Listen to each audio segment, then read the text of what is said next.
नमस्कार मंडळी, आज आहे 1 जानेवारी 2026 आणि नवीन वर्षाची नवीन सुरुवात। हे नवीन वर्ष सर्वांना सुख समाधानाचं आणि भरभराटीचं जावं ही ईश्वरचरणी प्रार्थना। आणि आजपासून या नवीन वर्षाची सुरुवात मी सुद्धा एका नवीन पद्धतीने करते। तर मी आज माझं स्वतःचं एक कुकिंग चॅनल चालू करते आणि त्याचं नाव आहे #कुकिंग बाय यामिनी।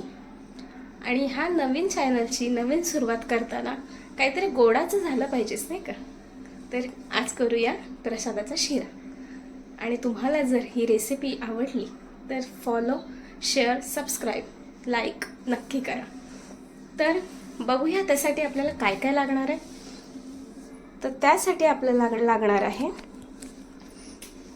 इथे घेतले मी 1 वाटी रवा आहे, 1 वाटी साखर आणि समप्रमाणात मोजून घेतलेलं आहे मी आणि त्या प्रमाणात हे तूप घेतलेलं आहे।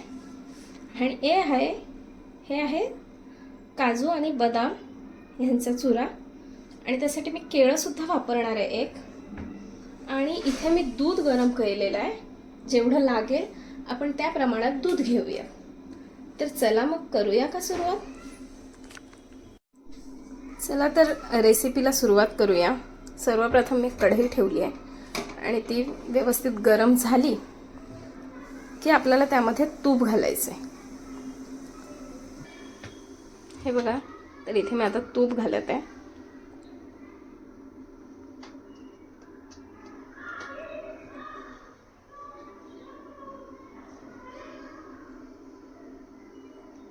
तर इथे मी तूप घातलेलं आहे। आता तूप जरा गरम होईपर्यंत थांबायचं आहे। तूप गरम झालं की त्यामध्ये आपल्याला रवा घालायचा आहे। तर बघा, इथे आपलं तूप गरम झालेलं आहे। आता आपण त्याच्यामध्ये रवा घालतोय। रवा मी घालून घेते त्याच्यात।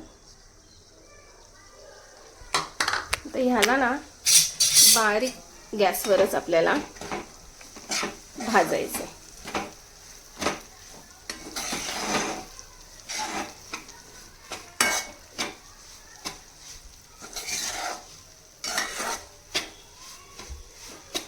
प्रसादाचा शिरा बनवायचा ना, तर त्यामध्ये सगळं जे साहित्य आहे ते जर समप्रमाणात आपण घातलं तर त्याला एक छान चव येते। त्यामुळे शक्यतोवर प्रसादाच्या शिऱ्याला सर्व साहित्य हे समप्रमाणात घ्यायचे आपल्याला। तर बघा, आता हा मी रवा भाजत आहे। रवा भाजायला थोडा वेळ लागतो आणि हा रवा आपल्याला आता थोडा गोल्डन ब्राऊन होईपर्यंत भाजून घ्यायचा आहे। चला तर मग भाजूया। तर आता तुम्ही बघू शकताय की आपल्या रव्याचा कलर बदलायला लागलेला आहे। आणि आता आपण काय करूया, याच्यामध्ये ना हे केळं घालायचं आहे आपल्याला। हे बघा, मी केळं घेतले। हे केळं घालूयात आपण। आणि हे केळं आहे ना व्यवस्थित तुपामध्ये भाजून घ्यायचं आहे आपल्याला।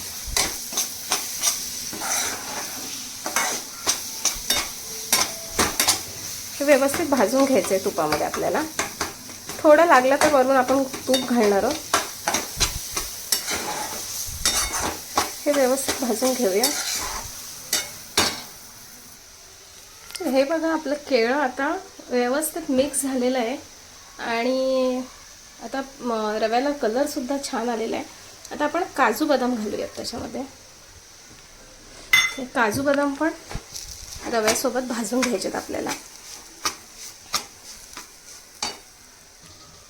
तर बघा मंडळींनो, आता रव्याचा कलर किती सुंदर आलेला आहे आणि खूप सुंदर वास सुद्धा घरामध्ये पसरलेला आहे।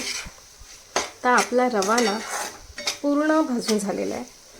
आता ह्याच्यामध्ये आपल्याला दूध घालायचं आहे। तर दूध एकदाच नाही घालायचं आहे, अंदाजाने आपण दूध घालूया। हे बघा, हे दूध इथे गरम झालेलं आहे आपलं। हे दूध आपण आता घालूयात याच्यामध्ये। बघा, तर आता आपण दूध घालणार आहे याच्यामध्ये।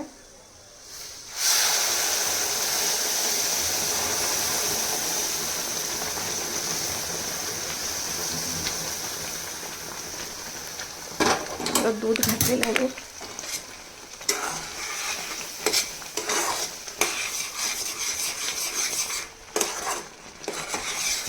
आता आपण याच्यावर जरा झाकण घालून त्याला शिजू देणार आहे. रवा शिजला पाहिजे तर ते झाकण घालूया. तर बघू शकता तुम्ही आपला रवा आता व्यवस्थित शिजलेला आहे. तर ह्याच्यामध्ये आपल्याला साखर घालायची. तर बघा, तर साखर घालूया. साखर घालून व्यवस्थित मिक्स करायची आणि त्यालाही थोडंसं शिजू द्यायचं. बघा, आपण सर्व साखर व्यवस्थित मिक्स करून घेतली. आता आपण ह्याच्यावर थोडं झाकण घालूया आणि 1 मिनिटासाठी होऊ देऊया शिरायला. तर बघा, आपलं आता साखरसुद्धा व्यवस्थित मिक्स झालेली आहे. शिरा व्यवस्थित झालेला आहे. तर ह्याच्यामध्ये आपण घालूया वेलची पावडर. मगाशी साहित्य सांगताना मी वेलची पावडर विसरली होते, पण वेलची पावडर आपल्याला त्यात घालायची आहे. तीसुद्धा व्यवस्थित मिक्स करून घ्यायची आहे. तर आता बघा, हा आता शिरा पूर्णपणे रेडी झालेला आहे. आता आपण जरा झाकण घालून गॅस बंद करून याला 2 मिनिट ठेवत आहे. थोडंसं अजून छान होतो त्याच्याने. वेलची पावडरचा वास त्याच्या आतमध्ये मुरतो आणि वेलचीचा वाससुद्धा सुंदर येतो. तर आता मी गॅस बंद करते आणि झाकण घालून 2 मिनिटं ठेवून देते. तर बघू शकता रेडी आहे आपला प्रसादाचा शिरा.